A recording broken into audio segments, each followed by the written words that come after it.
Hello and welcome to wake up. बच्चों, आज की इस वीडियो में हम डिस्कस करेंगे क्लास 10th मैथ्स का मिड टर्म का पेपर जो आपकी इवनिंग शिफ्ट में पूछा गया है। काफ़ी सारे बच्चे बोल रहे थे कि मैम पेपर काफ़ी डिफिकल्ट आया था, तो मैं आज आपके लिए लेके आई हूँ all the solutions of all the questions of this question paper. Okay, so बिना किसी टाइम वेस्ट के चलिए शुरू करते हैं क्वेश्चन नंबर 1 से। So first question is the perimeter of two similar triangles are 36 and 48। बच्चों, हमारे पास दो ट्राइंगल हैं, ठीक है। फर्स्ट ट्राइंगल का जो पेरीमीटर है वो है 36 और जो दूसरा ट्राइंगल है उसका पेरीमीटर हमें दे रखा है 48, ठीक है। If the length of the side of first triangle is 12, अगर लेंथ जो है ना वो 12 दे रखी है एक ट्राइंगल की, the length of the corresponding side of other triangle is, तो इसके जो कॉरस्पॉन्डिंग ट्राइंगल है उसकी साइड क्या होगी, ठीक है। इसको मान लेती हूँ ABC, इसको मान लेते हैं PQR। तो बच्चों, इस क्वेश्चन में हमें यहाँ पर बोला है कि ट्राइंगल्स सिमिलर हैं, तो जब ट्राइंगल सिमिलर होते हैं तो उनकी साइड्स की रेशियो भी इक्वल होती है। तो जैसे कि AB अपॉन PQ लिखेंगे तो वो किसके बराबर होगी, BC अपॉन में QR के, ठीक है। इसी तरीके से AC अपॉन में PR के। ये बात समझ आई, ठीक है। रेशियोज़ बराबर होती है, तो अगर मैं इन साइड्स को प्लस कर दूं, AB plus BC plus AC, ये सब क्या है, ये तीनों मिलाकर क्या बना रहे हैं, पेरीमीटर बनाएंगे।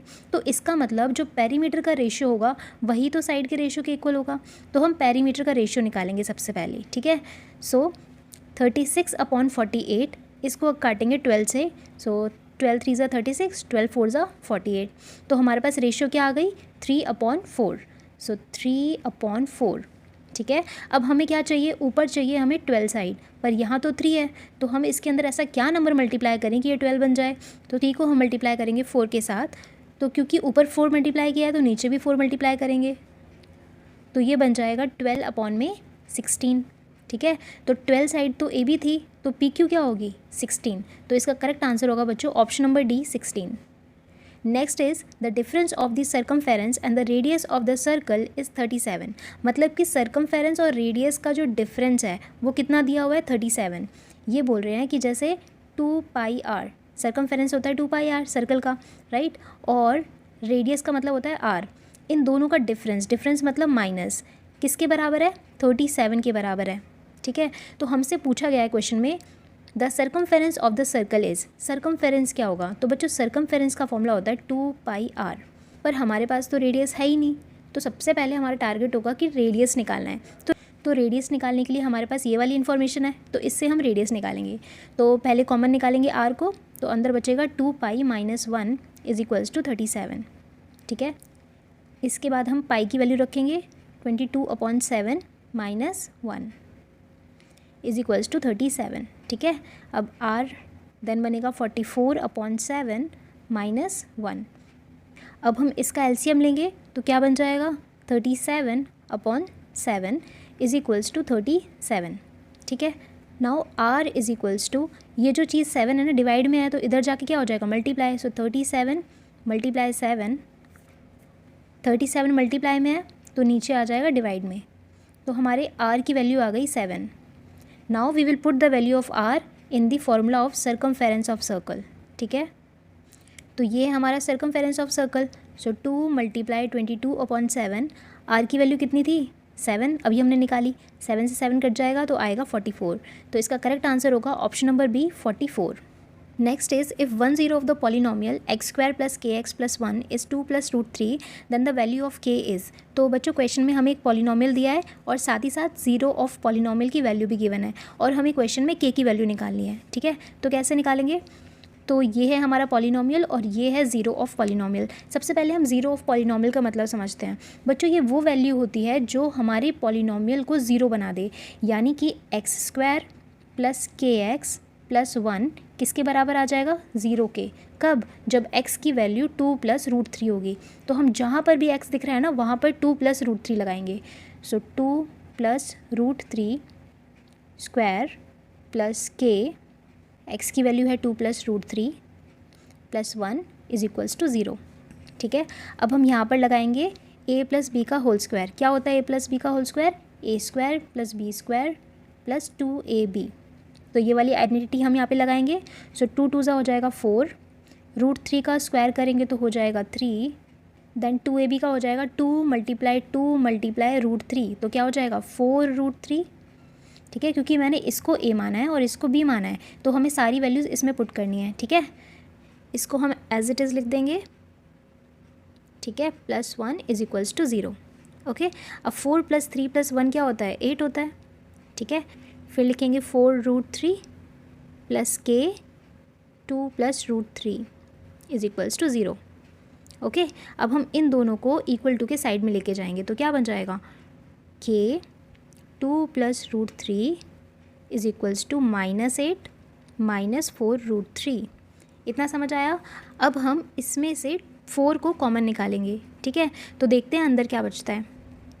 -4 को बाहर निकालेंगे तो अंदर बचेगा 2 + √3। ठीक है, और साइड में क्या है हमारे पास? k 2 + √3। तो अब k को यहीं रहने देंगे और ये वाली जो टर्म है ना, जो मल्टीप्लाई में है, इसको हम डिवाइड करेंगे, तो ये हो जाएगा 2 + √3 डिवाइड में 2 + √3।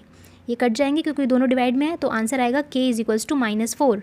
So option number A is the correct answer. तो बच्चों क्वेश्चन में गिवन है sin a + cos b = 1। ठीक है, a की वैल्यू बच्चों यहाँ पे कितनी गिवन है? 30 गिवन है, तो sin 30 + cos b हमें नहीं पता।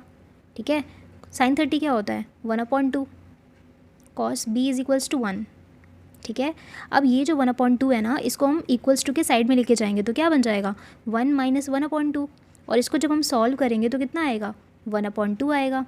जब cos b = 1/2 है, तो आप मुझे बता सकते हो b की वैल्यू क्या होगी?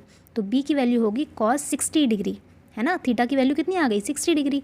तो इसका करेक्ट आंसर होगा ऑप्शन नंबर सी, क्योंकि cos 60 होता है 1/2।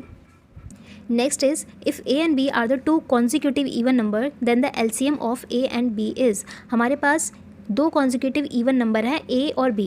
अब मुझे a और b की वैल्यू नहीं पता ना, तो मैं रियल लाइफ एग्जांपल से कुछ भी वैल्यू ले लेती हूँ। जैसे कि मैंने लिया 2 और एक वैल्यू ले ली मैंने 4। बच्चों consecutive का मतलब होता है लगातार। अगर हमारे पास यहाँ पे इवन नंबर नहीं लिखा होता ना, तो consecutive का मतलब होता है 1 2 3 ऐसे लाइन में।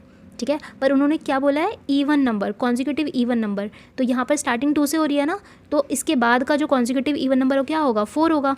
तो मैंने 2 कॉन्जिक्यूटिव इवन नंबर ले लिए। ओके, अब देखो अगर मैं आपसे पूछूँ इसका एलसीएम क्या होगा, तो आप बताओगे कि मैम इसका आंसर 4 होगा, है ना। अगर आपको नहीं पता चलता तो आप ऐसे करके देख लो,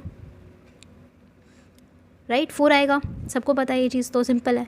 तो अगर मैं इसका तरीका ढूंढूं कि इसकी क्या रिप्रेजेंटेशन हो सकती है, ये इन चारों में से क्या रिप्रेजेंटेशन हो सकती है, ये 4 आया कैसे?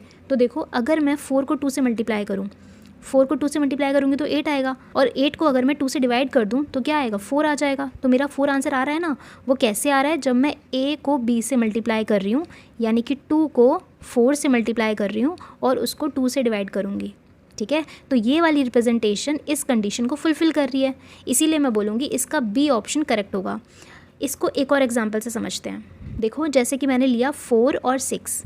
ठीक है, ये 4 और 6 भी कॉन्जिक्यूटिव इवन नंबर्स हैं, है ना, क्योंकि 4 के बाद 5 आता है, 5 के बाद 6, 5 तो ऑड नंबर है, तो उसको हम नहीं लेंगे, 4 और 6 को लेंगे। तो 4 और 6 में से हमें निकालना है उसका एलसीएम। जब आप 4 और 6 का एलसीएम निकालते हो तो सारे बच्चे ऐसे करते हैं ना, 2 2 होता है मैम, फिर 3 फिर ऐसे आप करते हो, है ना, लॉन्ग मेथड ऐसे फॉलो करते हो। तो 3 2 6, 6 2 12। तो आपने बोला कि मैम 12 इज़ दी एलसीएम। ठीक है, अब हम फाइंड करते हैं 12 आया कैसे। तो अगर मैं a और b को मल्टीप्लाई करूँ, यानी 4 को 6 से मल्टीप्लाई करूँ तो कितना आएगा? 24, और उसको 2 से डिवाइड करती हूँ तो मेरा आंसर आएगा 12। समझ आया? तो मतलब कि ये वाली कंडीशन पूरी फुलफ़िल कर रही है, इसीलिए option B is correct. Next is point a b c d taken in the order forms a. हमें बताना है कि अगर मैं इन चारों पॉइंट्स को ज्वाइन कर देती हूँ तो मेरे पास कौन सी फिगर बनेगी। सो इसका पता लगाने के लिए हम सबसे पहले एक फ़िगर ड्रॉ करेंगे, ऐसी फिगर। ठीक है, इसके अंदर सारे a b c d जितने भी पॉइंट्स हैं उन सबको लिख देंगे, and then we will find the distance between A B, B C, C D and A D. अगर इन सब का आंसर सेम आता है तो हम बोलेंगे ये स्क्वायर है। अगर 2 अपोजिट साइड्स का आंसर सेम आ रहा है, मान लो ए बी डी सी के इक्वल आ रहा है और ए डी बी सी के इक्वल आ रहा है, तो हम बोलेंगे रेक्टेंगल है। समझ रहे हो? तो इस तरीके से आप फाइंड करोगे कि कौन सी फिगर है। तो जब मैंने इस क्वेश्चन को सॉल्व किया तो मेरे को पता चला कि 2 साइड्स, यानी कि ए बी जो है वो सी डी के बराबर आ रही थी और ए डी जो है वो बी सी के बराबर आ रही थी, तो इसीलिए इस फिगर का नाम होगा rectangle. So option C is correct. ठीक है, तो डिस्टेंस फॉर्मूला कैसे निकालते हैं वो भी आप सीख लो जल्दी से। तो ए की वैल्यू हमें दे रखी है 0 - 1 और बी का जो कोऑर्डिनेट है वो है -2 3। ठीक है। तो ये जो है ना -2 ये आपका x2 है और ये जो 0 है ना दिस इज़ x1, तो x2 minus x1 square plus y2 minus y1 square. इस तरीके से आप वैल्यूज़ पुट करेंगे। x2 की वैल्यू कितनी है -2 माइनस 0 क्योंकि x1 की वैल्यू 0 है, और y2 की वैल्यू कितनी है बच्चों 3, और y1 की वैल्यू है -1। ओके, तो ये हो जाएगा आपका -2 का स्क्वायर दैट इज़ 4, और ये हो जाएगा 3 + 1 इज़ 4, 4 का स्क्वायर करेंगे तो इट विल बिकम 16, 16 + 4 इज़ 20, और अंडर रूट का अंडर रूट क्योंकि ये सब में अंडर रूट लगा है। ठीक है, सो इसका आंसर है 20, मतलब कि ए बी साइड हो गई 20। इसी तरीके से आप बी सी निकालोगे, सी डी निकालोगे, ए डी निकालोगे, and then you will find out. Okay, correct answer is option number C, rectangle. Next है if 5 sin theta is equals to 4 then sec theta plus tan theta is equal to, हमें बोला है कि sin theta की value जो है ना वो किसके बराबर है 4 के बराबर है। तो यहाँ से हम sin थीटा निकालेंगे 4/5, क्योंकि ये मल्टीप्लाई में है ना बच्चों sin थीटा के साथ, तो यहाँ पे आके डिवाइड हो जाएगा। तो sin थीटा की वैल्यू 4/5, तो आपने ये पढ़ा होगा ना कि sin थीटा जो होता है उसमें p/h की फॉर्म होती है ना। तो यहाँ पर 4 जो है वो परपेंडिकुलर है और 5 जो है वो हाइपोटेन्यूस है। क्वेश्चन में हमें क्या निकालना है sec theta plus tan theta. तो sec थीटा क्या होता है बच्चों, sec थीटा का मतलब होता है अपोजिट ऑफ cos, यानी कि हाइपोटेन्यूस अपॉन में बेस। तो सबसे पहले हमें क्या निकालना पड़ेगा बेस। तो हम बनाएंगे एक ट्राइंगल, ट्राइंगल में हमारे पास परपेंडिकुलर कितना है 4, हाइपोटेन्यूस कितनी है 5, तो बेस क्या होगा निकाल दो फटाफट से बेस। तो आप फॉर्मूला लगा सकते हो हाइपोटेन्यूस का square is equals to perpendicular का स्क्वायर प्लस बेस का स्क्वायर। हाइपोटेन्यूस कितना है 5, 5 का स्क्वायर इज़ 25, परपेंडिकुलर हमें दिया हुआ है 4, 4 का स्क्वायर इज़ 16। अगर 16 को इक्वल टू के साइड में जाएंगे लेके जाएंगे तो ये हो जाएगा -16, तो ये कितना आएगा ये हो जाएगा आपका 9। सो b का स्क्वायर हो गया बच्चों 9, तो b क्या होगा, यहाँ पर स्क्वायर हटाओ यहाँ रूट लगा दो, तो b की वैल्यू आ गई बच्चों 3, क्योंकि √9 इज़ 3। सो h की वैल्यू कितनी है 5, और बेस अभी हमने निकाला 3, तो sec थीटा आ गया 5/3। ठीक है, नेक्स्ट हमें निकालना है tan थीटा। tan थीटा का मतलब होता है perpendicular upon base. So perpendicular कितना है 4, और बेस कितना है अभी हमने निकाला 3। सो tan थीटा आ गया 4/3 और sec थीटा आ गया 5/3। अब हमें इन दोनों को ऐड करना है, तो कितना हो जाएगा 5 + 4 इज़ 9 अपॉन में 3, इसको डिवाइड कर दो कितना आएगा 3। So the correct answer is option number A 3। Next is the line represented by the pair of equation x is equals to a and x is equals to -br। तो बच्चों इस question में हमें ना 2 इक्वेशन गिवन है और हमें बताना कि ये जो इक्वेशंस है ये कैसी लाइंस बनाएंगी। तो इसका आंसर होगा बच्चों ऑप्शन नंबर डी पैरेलल। अब ये हुआ कैसे तो इसको समझते हैं। देखो x is equals to a दिया है ना, तो हम इसको लिख सकते हैं x + 0y is equals to a, क्योंकि जनरल इक्वेशन फॉर्म क्या होती है ax + by + c is equals to 0, है ना, यही सुनी होगी आपने जनरल फॉर्म। ठीक है, तो यहाँ पर x भी चाहिए हमें, b भी चाहिए और c भी चाहिए। ठीक है, हमारे पास तीनों चीज़ है। क्योंकि हमारे पास y नहीं था इसीलिए हमने इसके आगे क्या लगाया है 0 लगाया है। ओके, नेक्स्ट इक्वेशन बनेगी x + 0y is equals to -b। ठीक है, अब देखो अगर मैं x और y में से y की वैल्यू कुछ भी रखती हूँ, जैसे कि 0 रख दो, 1 रख दो, या फिर 2 रख दो, 3 रख दो, जो रखना है रखो, x की वैल्यू हमेशा a आएगी, है ना। देख लो वैल्यू पुट करके देखो, x की वैल्यू हमेशा a आएगी। अब इस इक्वेशन को देखो, इसमें अगर आप y की वैल्यू कुछ भी रखोगे, 0 रखो, 1 रखो, 2 रखो, जो रखना है रखो, x की वैल्यू हमेशा -b आएगी। अब आप ना इन दोनों ही इक्वेशंस को ग्राफ पे प्लॉट करना, इन पॉइंट्स को प्लॉट करना। ठीक है, एंड यू विल सी कि आपकी जो लाइंस है ना वो पैरेलल बनेंगी। ओके, नेक्स्ट क्वेश्चन में हमें बच्चों मॉडल क्लास निकालना है। तो मॉडल क्लास निकालने के लिए हमें क्या चाहिए होता है मैक्सिमम फ्रीक्वेंसी। तो काफ़ी सारे बच्चे गलत करके आ जाते हैं क्वेश्चन, क्योंकि उनको लगता है कि ये वाली जो चीज़ गिवन है ना ये फ्रीक्वेंसी है, बट ये फ्रीक्वेंसी नहीं है, ये क्या है क्यूमुलेटिव फ्रीक्वेंसी। तो सबसे पहले हम निकालेंगे फ्रीक्वेंसी। तो जो नंबर सबसे पहले लिखा है उसको हम एज इट इज़ लिखेंगे। 43 में से 11 गए 33, 68 में से 43 गए 25, 85 में से 68 गए 17, 93 में से 85 गए 8 और 100 में से 93 गए 7। तो बच्चों ये जो नंबर मैंने लिखे हैं ना ये सब क्या है फ्रीक्वेंसीज़। अब आपको पता लगाना है कि इसमें से मैक्सिमम फ्रीक्वेंसी कौन सी है। तो ये है हमारी मैक्सिमम फ्रीक्वेंसी, है ना। तो इसकी मॉडल क्लास क्या है 4, 4 दिख रही है, राइट। तो इसका आंसर होगा बच्चों 2 से लेके 4, 2 से लेके 4 तक, ठीक है।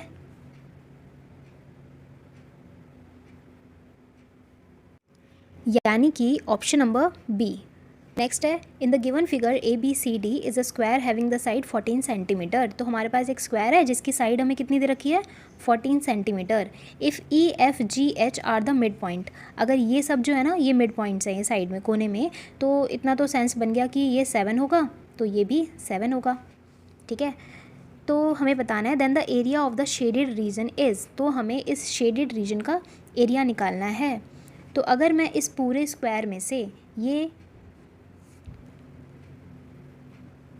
तो आप ध्यान से देखो यहाँ पर अगर मैं डॉट लगाऊँ, ये स्ट्रेट लाइन अगर मैं यहाँ से ड्रॉ करूँ तो इसका रेडियस कितना हो जाएगा 7, और सेमी सर्कल का जो एरिया होता है बच्चों वो होता है पाई आर स्क्वायर अपॉन में 2, ये होता है सेमी सर्कल का एरिया, राइट। अब हमें कुछ नहीं करना, सिर्फ और सिर्फ रेडियस की वैल्यू को पुट करना है and you will get the answer.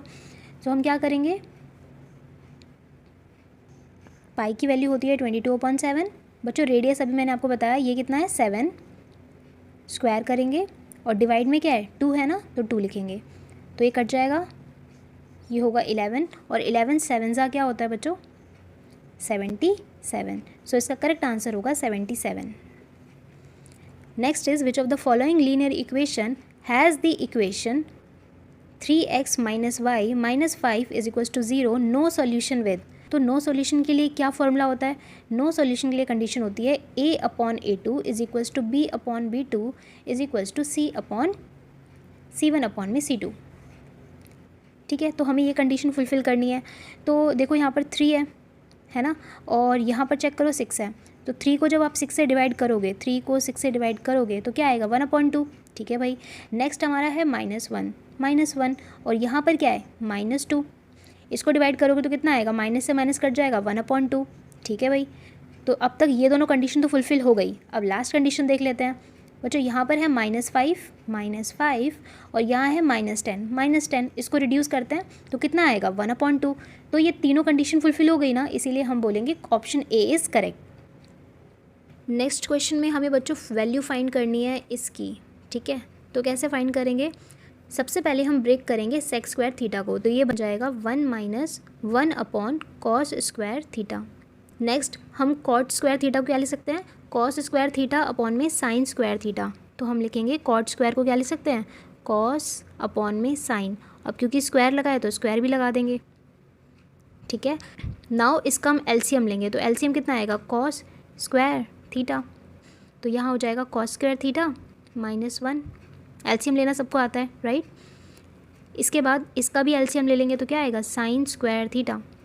तो इसके पास अब साइन स्क्वायर थीटा नहीं है ना, तो यहाँ मल्टीप्लाई कर देंगे साइन स्क्वायर थीटा, प्लस इसके पास है तो यहाँ पर हम यही वाला नंबर लिख देंगे।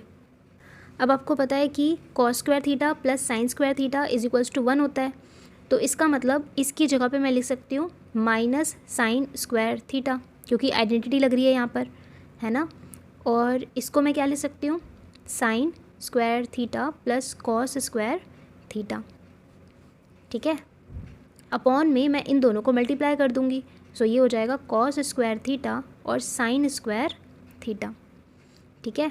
तो यहाँ पर चेक करो, नीचे साइन स्क्वायर है ऊपर भी साइन स्क्वायर है, तो ये साइन स्क्वायर से साइन स्क्वायर कट जाएगा, तो बचा क्या मेरे पास sine square theta plus cos square theta upon में कॉस स्क्वायर थीटा। बच्चों इसकी वैल्यू होती है 1, sine square theta plus cos square theta की वैल्यू होती है 1, तो यहाँ लिखेंगे 1, और नीचे क्या है कॉस स्क्वायर थीटा, यहाँ लिखेंगे कॉस स्क्वायर थीटा। और बच्चों इस माइनस साइन को मत भूलना, तो इसको ज़रूर लगा देना, ठीक है। तो बच्चों 1/cos क्या होता है, सैक होता है, तो सैक, और क्योंकि यहाँ पे स्क्वायर लगा है तो स्क्वायर लगा देंगे स्क्वायर थीटा, और माइनस को मत भूलना। तो इसका करेक्ट आंसर होगा बच्चों minus sec square theta, option number A. Next is if the difference of the zeros of the polynomial x² - 3x - k = 7 then the value of k is. बच्चों हमें ना क्या दिया हुआ है, ज़ीरोज़ के बीच का डिफरेंस दिया हुआ है। तो अगर मान लो कि एक ज़ीरो मेरा अल्फ़ा है तो दूसरा ज़ीरो बीटा हो गया, और इन दोनों का डिफरेंस हमें कितना दिया हुआ है 7 दिया हुआ है। और आपको पता है जो अल्फ़ा और बीटा का सम क्या होता है, दैट इज़ -b/a, है ना, -b/a होता है। और इस इक्वेशन के अकॉर्डिंग b की वैल्यू क्या है बच्चों -3, तो b की जगह हम रखेंगे -3, यहाँ पर माइनस का साइन लगाए तो माइनस का साइन लगाएंगे, और a की वैल्यू क्या होती है, एक्स स्क्वायर का कोफिशिएंट, तो यहाँ पर 1 है ना, तो यहाँ लिखेंगे 1। तो सम ऑफ ज़ीरोज़ क्या आ गया, ये आ गया हमारा माइनस से माइनस कैंसिल यानी कि 3। तो 2 इक्वेशन आ गई मेरे पास, alpha minus beta is equals to 7, alpha plus beta is equals to 3। अब हम इसका ना एलिमिनेशन मेथड से इसको सॉल्व करेंगे। सो ये कट जाएगा, so this will become 2 alpha is equals to 10। तो अल्फ़ा की वैल्यू आ गई बच्चों 5, ठीक है। अब अल्फ़ा की वैल्यू आ गई यानी कि एक ज़ीरो की वैल्यू आ गई, और ज़ीरो ऑफ पॉलिनोमियल क्या होता है, जो हमारे पॉलिनोमियल को ज़ीरो बना दे। तो हम ना इस ज़ीरो की वैल्यू यानी कि 5 को हम x की जगह पे रख देंगे, ठीक है। तो चलो रखते हैं।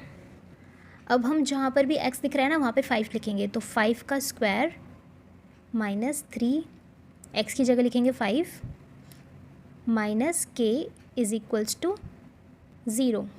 ज़ीरो क्यों रखा है, क्योंकि ये पॉलिनोमियल, ये है ज़ीरो ऑफ पॉलिनोमियल, ठीक है। अल्फ़ा और बीटा क्या होते हैं, ज़ीरो ऑफ पॉलिनोमियल। तो ज़ीरो ऑफ पॉलिनोमियल हमारे पॉलिनोमियल को क्या बना देते हैं, ज़ीरो बना देते हैं। तो यहाँ लिखेंगे 0, ठीक है। तो 5 का स्क्वायर इज़ 25 माइनस 3 5 ज़ा 15 होता है, minus k is equals to 0। बच्चों k को उधर लेके जाएंगे तो ये पॉजिटिव हो जाएगा, और 25 में से 15 गए 10, तो k की वैल्यू आ गई 10।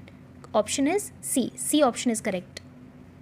Next is, in which ratio does the point 2 minus 2 divides the line segment joining the point 6 minus 8 and minus 2 4 in।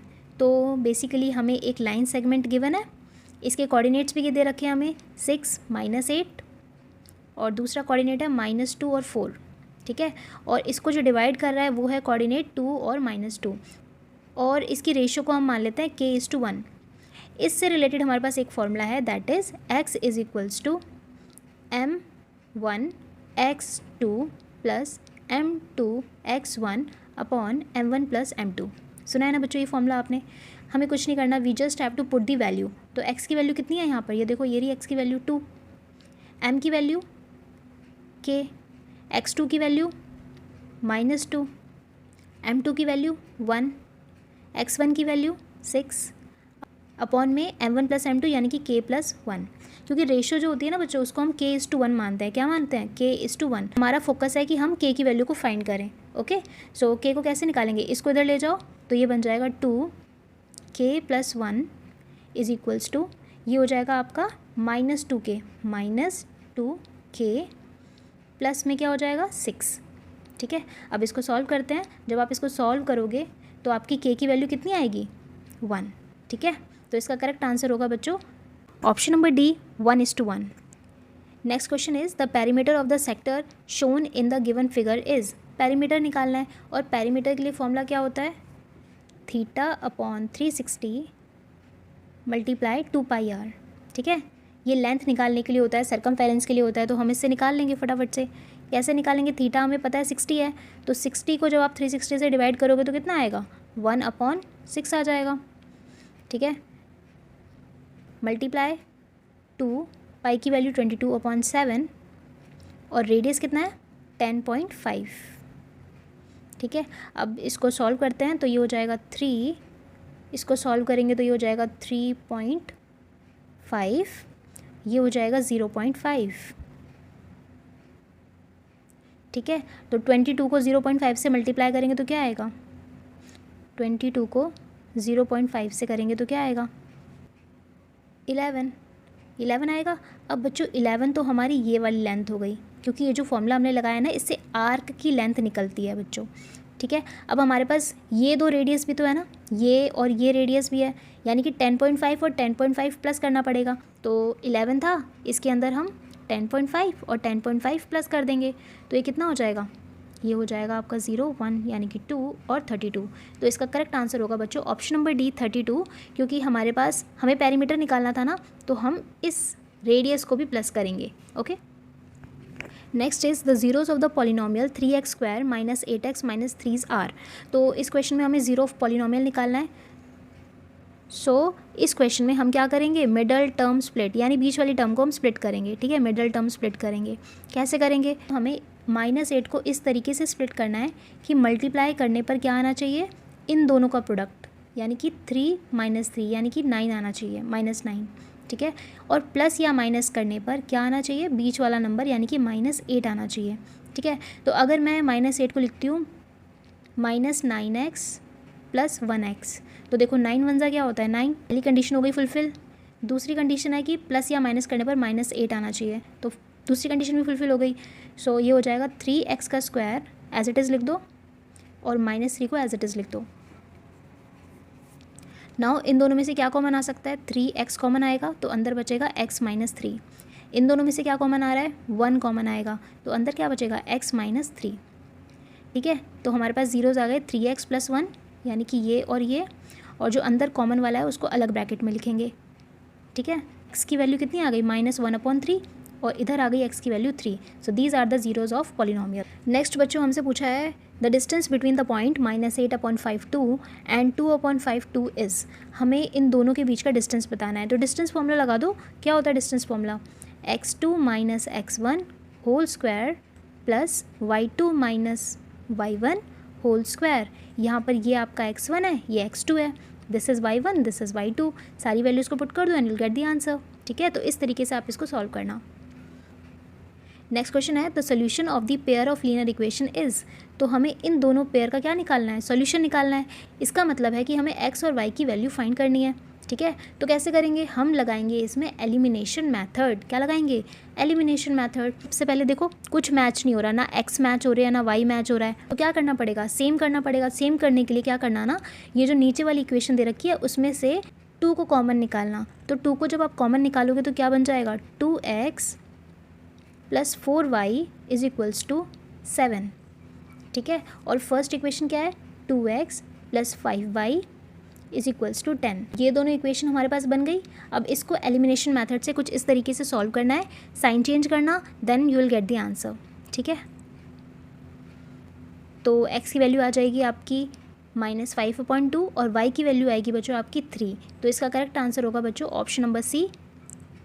तो बच्चों ये थे आपके MCQs जो आज हमने कवर करे हैं। आगे आने वाली वीडियोस में हम और भी सारे क्वेश्चंस को कवर करेंगे। एक्चुअली होता क्या है ना कि एक वीडियो में सारे क्वेश्चंस को कवर करना बहुत मुश्किल हो जाता है क्योंकि वीडियो बहुत लेंदी बन जाती है। तो हम क्या करेंगे ना कि सेक्शन वाइज हम इस वीडियोस को लाएंगे ताकि आपके सारे क्वेश्चंस कवर हो जाएं, क्योंकि ये क्वेश्चंस काफ़ी लेंदी हैं, इनकी एक्सप्लेनेशन काफ़ी लेंदी है। ओके, सो अगर आपको ये वीडियो पसंद आई है, अगर आपको हमारे सोल्यूशन समझ आए हैं, तो आप इस वीडियो को लाइक करो, शेयर करो, सब्सक्राइब करो and thank you so much for watching. Meet you next time.